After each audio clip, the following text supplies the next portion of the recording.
welcome you here to the Department of Elections. And I just want to very briefly give you some information as it relates to the municipal primary.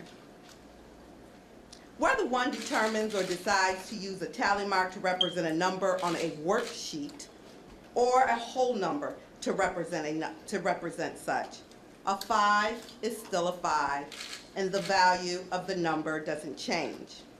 What does matter is what's indicated on the official documents, those being the optical scan statement of votes and the poll book write-in only page. Both are official documents and neither were questioned. Even still, the Board of Canvassers' job is to perfect election returns. Their objective is to clarify votes, not disqualify them. If there are any doubts or issues regarding the numbers reported on the unofficial summary of votes cast, then the county clerk or the county director of elections should have notified me or my staff of any concerns or issues. They did not. I did, however, receive a daily report from my staff, who was present each day during the canvass. They reported that all was going well and there were no issues. Additionally, it's commonplace for boards of canvassers in the state of Michigan to call in precinct workers to validate or make corrections when issues occur. That did not happen either.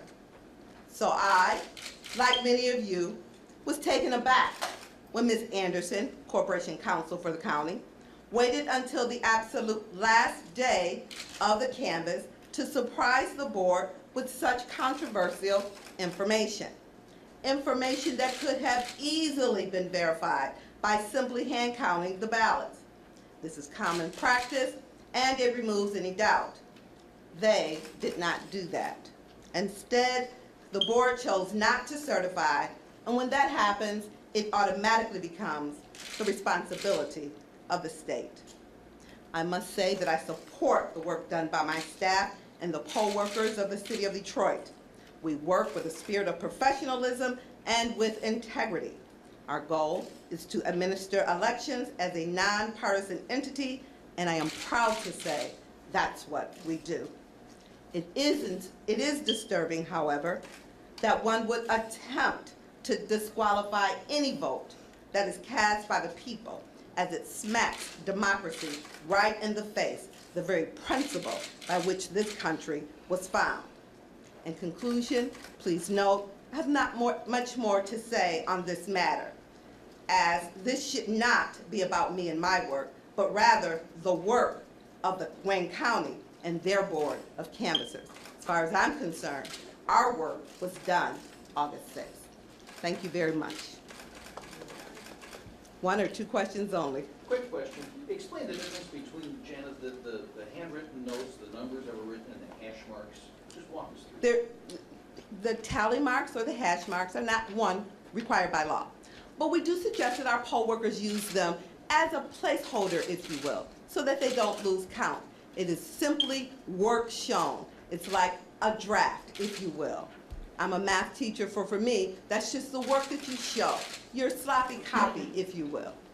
Can you explain the amount of training each poll worker goes through on these writing procedures? Absolutely. In the city of Detroit, we train our poll workers for every election.